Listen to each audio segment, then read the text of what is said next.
চিনেৰীটো ভাল লাগে, প্ৰথম বনাওঁতে ভাল লাগে, তাৰপিছত কোনো মেইনটেনেঞ্চ নাই। এইটো হৈছে নগাঁও শৈবগাঁও ৰেলৱে ষ্টেচনৰ প্ৰাংগণ। প্ৰথম বনাওঁতে বহুত ধুনীয়া গছপুলি চছপুলিবোৰ, কিন্তু অলপ পুৰণি হ'লেই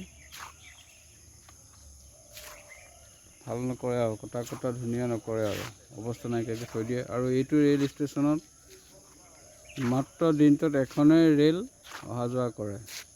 অসমৰ পৰিস্থিতিটো আপোনালোকে চাওক কেনেকুৱা, ৰেলৱে ডেভেলপমেণ্ট কিমান হৈছে, জাৰ্ণিৰ কাৰণে চৰকাৰে অসমৰ মানুহক কিমান সুবিধা দিছে।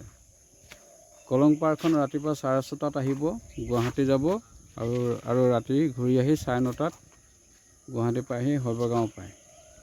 এই 30 বছৰ ধৰি এই শৈবগাঁও এই ৰেল ষ্টেচনটোত এখনেই ট্ৰেইন অহা যোৱা কৰি আছে। আৰু নতুন ট্ৰেইন বহিৰাজ্যলৈ যোৱা কোনো ট্ৰেইন নাই। আৰু নগাঁৱৰ পৰা আছে, কিন্তু নগাঁও ষ্টেচনৰতো অৱস্থাই নাই। শৈবগাঁও ষ্টেচনটোৰো অৱস্থা ট্ৰেইনেই নাই। ভাল কৰিলেও ভাল কৰি নথয়, চাফা চিকুণ নকৰে। এইবিলাকেই হৈছে এতিয়া ৰাইজৰ সুবিধা। চাওক ইমান ডাঙৰ এখন ডিষ্ট্ৰিক্ট টাউন, ৰাতিপুৱা 6:30 বজাত ট্ৰেইন এখন যোৱাৰ পিছত আৰু ইয়াৰ পৰা ট্ৰেইন নাই আৰু গুৱাহাটী যাবৰ কাৰণে। দুপৰীয়া এখন দিছে 1:30 বজাত, তাৰপিছৰ পৰা আৰু নাই। সেইখন ট্ৰেইনকে ঘূৰি আহে আকৌ।